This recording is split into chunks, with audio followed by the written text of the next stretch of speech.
Congratulations, if you are clicking on this video, that would probably mean that you have seen the title and you want to know some tips because you have gotten yourself onto the BBC Production Apprenticeship scheme. Massive well done. Honestly, I remember being in your position. It genuinely was the most exciting but nerve-wracking time of my life. Everything is about to change, you have no idea. So here I am, continue the apprenticeship series.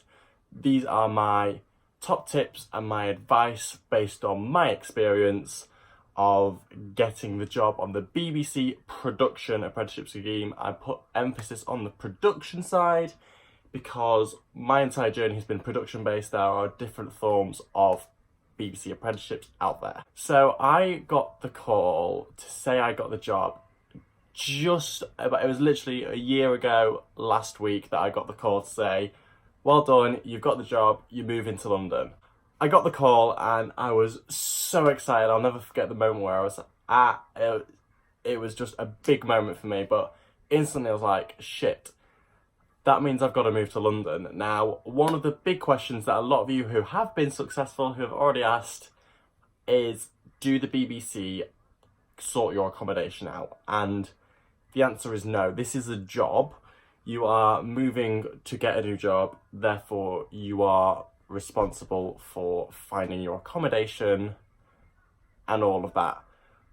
But do speak to your scheme manager if you are struggling, because they can, in some circumstances, give you advice, help out where possible. They may know someone who's got a spare room. So my top tips for getting accommodation sorted is spareroom.com, although they like to do things quite last minute. For God's sake, whatever you do, go and view that property. View it once, view it twice. If you have got the job and you're watching this in August, seriously, it sounds scary, you've not got a lot of time, but you do. I didn't move in, I think it was till October, so do not panic. You have got time. Go and find the right place for you. Don't do what I did and leave it till last minute, because that's when you panic and you end up in a really bad place that's really expensive and you just feel miserable. So yeah, property, use spareroom.com, Gumtree. There's loads of places online you can find. And just ask about. If you know anyone who lives in London, ask them. They may know someone. Just search on Facebook's a really good tool to find somewhere to live. But yeah, you really want to find somewhere good. And what I would recommend is a reasonable price to pay per month is around £600. I wouldn't personally go higher than that again. When I first moved to London, I panicked and I was like, I just need somewhere to live. I ended up paying £710 a month, which is a lot. It's a big hit. Like back home, that would get me 2 mortgages at least. So my advice in London, don't go any higher than 600 because you can find somewhere. Zone-wise and area-wise, if you are production-based in London, I'm mainly based in White City. So that's zone 2. Yeah, it's zone 2. And I'm now based in northwest London, which is a lot closer to work. So it depends where your base is. So if you know your base to work, kind of look on the map and find out what's best for you. The other base in London is NVH, which is zone 1, and that's near Oxford Circus. So, I mean, I wouldn't recommend zone 1 because that's where the money is. So obviously, the closer you are to central London, the more expensive the rent's going to be. So I'm currently living in zone 4, and it's a nice, easy commute to work for me. So that's like area-wise. So zone 2, 3, 4 is probably your best zones to live in. Price range is £600 max. You can find so many nice places for cheaper than that, but I wouldn't go any higher than 600, and that should be bills included, so it's literally you just pay your rent and that's everything. You don't have to worry about your council tax, TV license, any of that. It's all covered. So make sure you do check that it says bills included, and that'll cover Wi-Fi and everything like that. Obviously you will be expected to buy your own food, like you're essentially moving out. So don't expect a food allowance. Like literally you get your salary and that is like just a normal job, like how you'd expect. If the BBC are sending you away to work somewhere that's not your home base, they will cover your transport costs, they will cover, if you're overnight, they'll put you in a hotel. There is a meal allowance and they will reimburse you. So you have to pay it up front, keep your receipts, and then they will give you it all back. Same for like trains, if you need to book a train, keep your receipt and they can do it for you as well. So there's many different ways all of that can work, but speak to your manager about that. Oh, it's just started to rain. Welcome to London. So you've got the job, you may be wondering, what's my work week going to be like? Now, I can only speak for me because that's all that I know, because, hello, this is my journey. The contracted hours for an apprentice is 35 hours. Now, that works out to do an 8-hour day, Monday to Friday, with an hour's unpaid lunch. So you do, in the TV industry, it's usually 10 till 6, because that allows you to kind of, especially in London, it allows you to get to work on time, because if you try and get anywhere at 9 o'clock on the tube, it's a bit stressful. So usually it's 10 till 6, office hours, Monday to Friday. That's your typical London TV production week, but it all depends on what your placement is.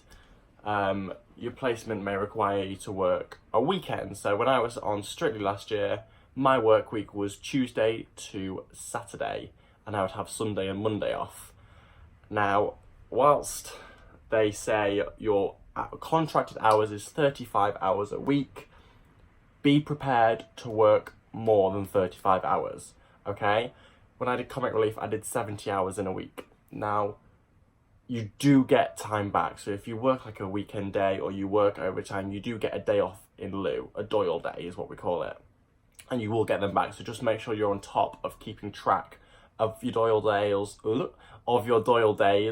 and just make sure you're getting that time back, because it's so important to take your time off and stay rested, especially when you're working flat out on a TV show. Now, again, for me, this is all just based off of my contract and my experience. I get 25 paid leave days, and you must take them. It's so important to take them. So you can either book them all at the start of the year so you know where they are throughout the year, or you can just book them as and when you need them. Just make sure you're keeping record of that, because it makes it easier for everyone. That's all there really is on leave days. I can't really tell you any information off the top of my head about if you're sick, because even if I've been ill, I've still kind of gone to work because I've got loads to do. So I've never actually called in sick. So I can't speak from my experience. I think you'd still get paid because it's salary. You get paid the same, I think, but don't quote me. You might have to take it as a leave day. I generally don't know the answer to that question. Now, one of the big questions is, how much will I get paid? And that is solely dependent on where your base is. Now, I believe at the minute, you can Google the figures. They are changing every year, getting higher and higher. But I think for this year, I think if you're not based in London, I think it's £14,000 a year. And if it's in London, it's just over 18,000 a year. So you get paid more for living in London, because London's more expensive, the rent's more expensive, the tube fare's more expensive, everything's a bit more expensive. It's called the London waiting.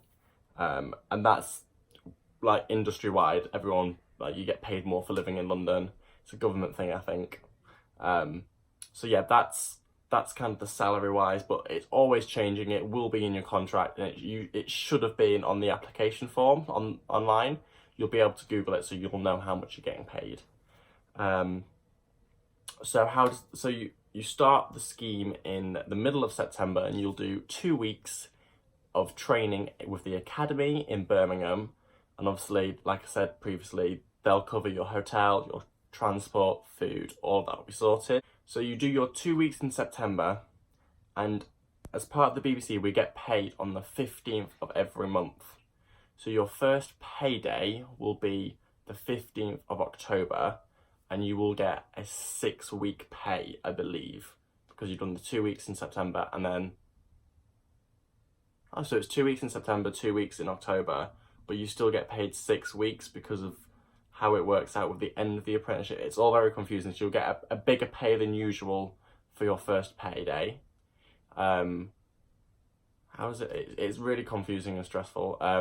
But you get your first payday on the 15th, and I believe there is a process that you can request an advance. I don't think it's much, but I think it's like maybe £200 you can request that ahead of it actually getting your salary for the first part of it. Like, it's confusing, but these are all questions you can ask your scheme manager. So you have 2 weeks training. I don't think, are they all at Birmingham? So it's either 2 weeks in Birmingham and then a week of the college side of the apprenticeship, or it's 1 week in Birmingham followed by a week at the college side. That's kind of how it works. And then you'll start your placement, and you'll be in placement all throughout the year. And then there'll be the odd week here and there where you'll come out of your placement to go and do the studying side of the apprenticeship, or you may have the odd training block with the academy here and there. So that's one thing. There's the academy training and the college training. The college is the qualification which you're working to, and then there's the academy training, which is BBC training. So it's all of like, maybe they'll put you on a camera course to teach you about cameras, or they'll teach you about how to build a CV or how to edit. And those are all BBC training, but then the college will also cover aspects of that as well, because it's got to meet the qualification criteria. That's one thing as well, very important. If you're doing this apprenticeship, don't get any ideas about disappearing off, because you are here on this apprenticeship to get the qualification to do the full year. Don't think now that you've got the foot in the door with the BBC, you can sod off to another TV show. Work your ass off and get that experience with the BBC. Complete the qualification, because in 2 years' time, when you are applying for other jobs or whatever, and they ring up your scheme manager for a reference and they say, well, how was Freddie on the scheme? Actually, Freddie sodded off because he wanted to do something better and didn't actually complete his qualification. Freddie was going to interviews throughout the scheme, didn't really seem that interested. We gave him this fantastic opportunity and wasn't interested in doing it. Don't be that person. Make the most of every opportunity you've got, because this is a fantastic scheme with fantastic opportunities, and it's a once in a lifetime thing, and it genuinely will change your life forever. Like, I sit here and I'm like, I live in London. I'm about to celebrate my 21st birthday, living in London, working on Strictly Come Dancing. That's crazy. Like, and sometimes you think, why me? Like, I'm not good enough, and that's what we call imposter syndrome. Don't worry about it. You may be feeling all kinds of emotions at the minute, like, oh my god, what do I do? Like, I don't belong here. This is exciting. I'm scared. I'm nervous. That's all totally normal. Embrace it. Enjoy it. This is going to be the best time of your life, and you'll remember this forever.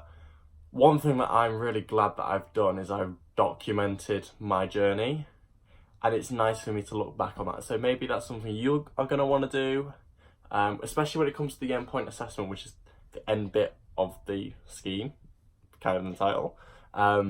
You have to kind of reflect back on your journey. So if you are making, like I make these videos, and that's nice for me to know where I was at that time and what I'd learned. So when you do your endpoint assessment, you're prepared for it. But don't worry about all of that. Just embrace these next few months. And right now, my main piece of advice is just save. Save as much money as you can before your start date, so that when you do move, you have got something to kind of keep in your pocket. Like, you've got a little bit of money to spend, because it's going to make it so much easier to move in and just get by in those first few months, because it can be tough when you move, especially to a city where you've never been before. It can be quite intimidating. So just prepare yourself as much as you can. I hope that's answered all of the questions you may have. If not, do leave a comment. My Instagram, emails, Twitter, everything's all down in the description. Send me a question. I will help where I can. Thank you for watching, and if you have been successful and you've watched this video, a massive congratulations. Like, your life's about to change. Enjoy it. Go and pop that fucking Prosecco and treat yourself, girl. You deserve it. Like, oh, this is so exciting. I remember my time, and it was the best ever. Lots of celebrations. Throw a massive going away party as well, because, honey, the amount of people who come out of the woodworks, now you've got this job, you want to make sure you spend that time with the real friends in your life. Don't let no fake bitches come in. Before we end, that's very, very good. The amount of people who have come out of the woodwork since I got this job, and like I've posted about it. I've been like, oh my god, hon, I'm so proud of you. Like, fuck off, Sarah. You never liked me anyway. Oh, people will come out and they will pretend that they'll just be fake, and you do not need that. And don't be afraid to tell people to do one, because they are not allowed to jump in on your success. Only the real people who have been there for you through thick and thin. That was really bad. Through thick and thin. Only they can say they're proud of you, because they have been there through the ups and the downs. They have supported you. And just remember, stay humble. Stay humble. You'll learn about that with the people who train you. So yeah, I think that's covered everything. If it hasn't, like I said, comments, emails, Twitter, everything, all down below. Thank you so much for watching, and a massive well done. Congratulations!